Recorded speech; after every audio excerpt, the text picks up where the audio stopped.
Evening to all. So மீண்டும் நம்மளுடைய current affairs வகுப்புக்கு போயிடலாம். சரியா? ரைட். ஸோ அதற்கு முன்பு நாம் பார்க்கும் திருக்குறள் என்ன அப்படின்னா, அன்பும் அறனும் உடைத்தாயின் இல்வாழ்க்கை பண்பும் பயனும் அது. ஸோ அன்பும் அறமும் உடையதாக இல்வாழ்க்கை விளங்குமே ஆனால் அதுவே வாழ்க்கையின் பண்பும் பயனுமா. ஸோ அதான் சிறந்த வாழ்க்கை. ஒரு வாழ்க்கை முறை என்பது அன்போடும் அறத்தோடும். அறம் என்றால் ஒழுக்க நெறிகள், முன்னோர்கள் வகுத்த ஒழுக்க நெறிகள் என்பது சில உள்ளது. ஸோ அதை வாழ்க்கைக்கான ஒழுக்க நெறிகளை பயன்படுத்துவதுதான் அறம்.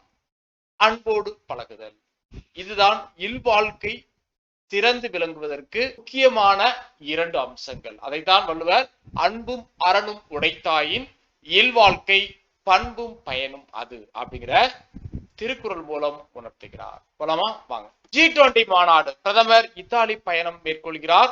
G20 மற்றும் COP26 மாநாடுகளில் பங்கேற்பதற்காக இத்தாலி தலைநகர் ரோமிற்கும் பிரதமர் நரேந்திர மோடி இன்று பயணம் மேற்கொள்கிறார்.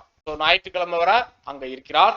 அடுத்து G20 மாநாட்டில் பங்கேற்றுவிட்டு கிளாஸ்கோ நகருக்கு சென்று உலக நாடுகளின் முக்கிய தலைவர்கள் பங்கேற்கும் COP26 அப்படிங்கக்கூடிய மாநாட்டில், பருவநிலை மாநாட்டில் கலந்து கொள்கிறார். சோ இதற்காக பிரதமர் இன்று பயணம் மேற்கொள்கிறார் என்பது குறிப்பிடத்தக்கது.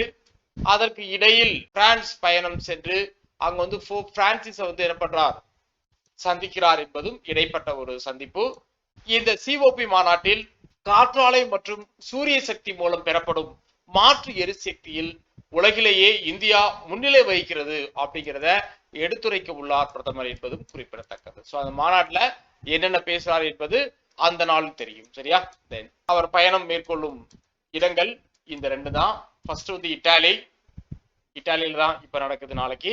சோ அது வந்து ரோம் நகர், டைபர் நதிக்கரையில் அமைந்துள்ள ரோம் நகர்ல தான் அந்த மாநாடு நடக்கிறது, G20 மாநாடு.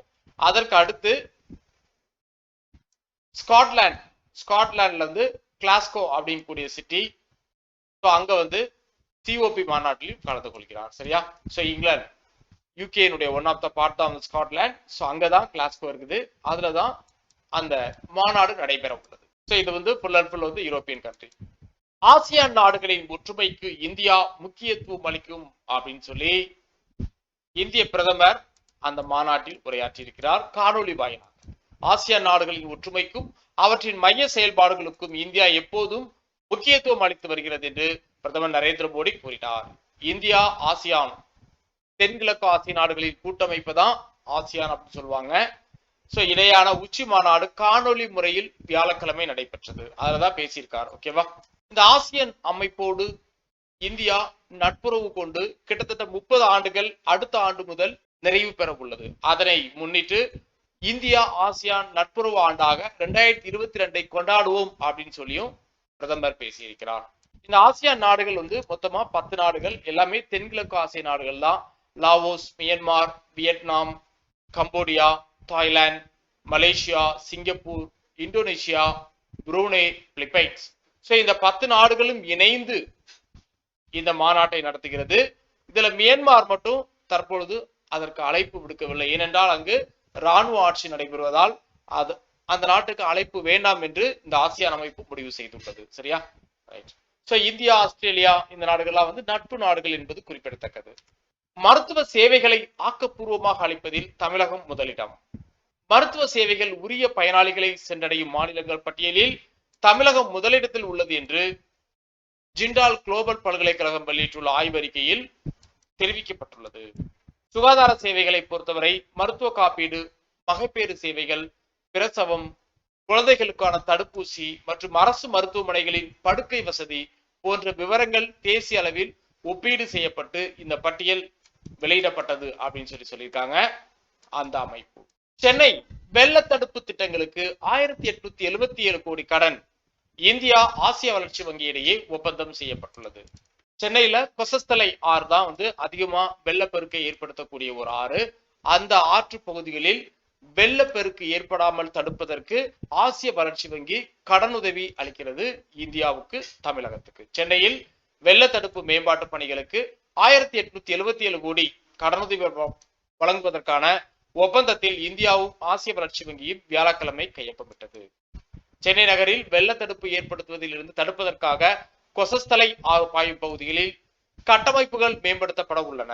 இந்த திட்டப்பணிகளுக்கு 1877 கோடி கடன் உதவி வழங்குவதற்கான ஒப்பந்தத்தில் இந்தியாவும் ஆசிய வளர்ச்சி வங்கியும் கையொப்பமிட்டன. சோரியாசிஸ், அதாவது இன்று உலக சோரியாசிஸ் விழிப்புணர்வு நாள் அக்டோபர் 29 அனுசரிக்கப்படுகிறது. சோ அதை பற்றிய கட்டுரை தான் இது. இது ஒரு தோல் வியாதி என்பது குறிப்பிடத்தக்கது. சோரியாசிஸ் நோய் குறித்த விழிப்புணர்வை ஏற்படுத்தும் பொருட்டு ஆண்டுதோறும் அக்டோபர் 29 உலக சோரியாசிஸ் விழிப்புணர்வு நாளாக அனுசரிக்கப்படுகிறது. ஒவ்வொரு வருடமும் ஒரு கருவை மையமாக வைத்தான் இந்த விழிப்புணர்வு ஏற்படுத்தப்படுகிறது. இந்த வருடத்திற்கான கருப்பொருள் என்ன அப்படின்னா, நோயை பற்றி அறிந்து கொள்வோம் என்பதுதான் இந்த வருடத்துக்கான கருப்பொருள். புற்றுநோய் மருத்துவ நிபுணர் கிருஷ்ணன் நாயர் காலமானார். பத்மஸ்ரீ விருது பெற்ற பிரபல புற்றுநோய் மருத்துவ நிபுணர் எம் கிருஷ்ணன் நாயர் உடல்நலக்குறைவு காரணமாக திருவனந்தபுரத்தில் வியாழக்கிழமை காலமானார் என்பதுதான் செய்தி. இவர் 1980களில் மிகவும் புகழ்பெற்ற மண்டல புற்றுநோய் மையம் அமைக்கப்படுவதில் மிக முக்கிய பங்காற்றினார் என்பதும் குறிப்பிடத்தக்கது. அதனை கருத்தில் கொண்டுதான் இவருக்கு பத்மஸ்ரீ விருதும் வழங்கப்பட்டுள்ளது. பேஸ்புக் நிறுவனத்தின் பெயர் மெட்டா என மாற்றம் செய்யப்பட்டுள்ளது. பேஸ்புக் நிறுவனத்தின் பெயர் மெட்டா என மாற்றப்படுவதாக அதன் தலைமை செயல் அதிகாரி மார்க் ஜூகர்பர்க் தெரிவித்தார். சமூக ஊடகம் என்பதை தாண்டி மெட்டாவர்ஸ் என்னும் மெய்நிகர் உலகத்தை உருவாக்குவதில் பேஸ்புக் நிறுவனம் தீவிரம் காட்டி வருகிறது அப்படின்னு சொல்லியிருக்கார். சோ மக்களை எல்லாரையும் ஒன்றாக இணைப்பதுதான் எங்களுடைய முக்கிய நோக்கம் அப்படின்னு சொல்லியிருக்கார். இதுல பேஸ்புக் மட்டும்தான் பெயர் மாற்றம் செய்யப்படுகிறது. அதனோடு தொடர்புடைய இன்ஸ்டாகிராம், மெசஞ்சர் இதெல்லாம் பெயர் மாற்றம் அது அப்படியே தான் தொடரும் அப்படின்னு சொல்லியிருக்காங்க. இந்தியன் வங்கியின் செயல் இயக்குநராக அஸ்வினி குமார் பொறுப்பேற்பு.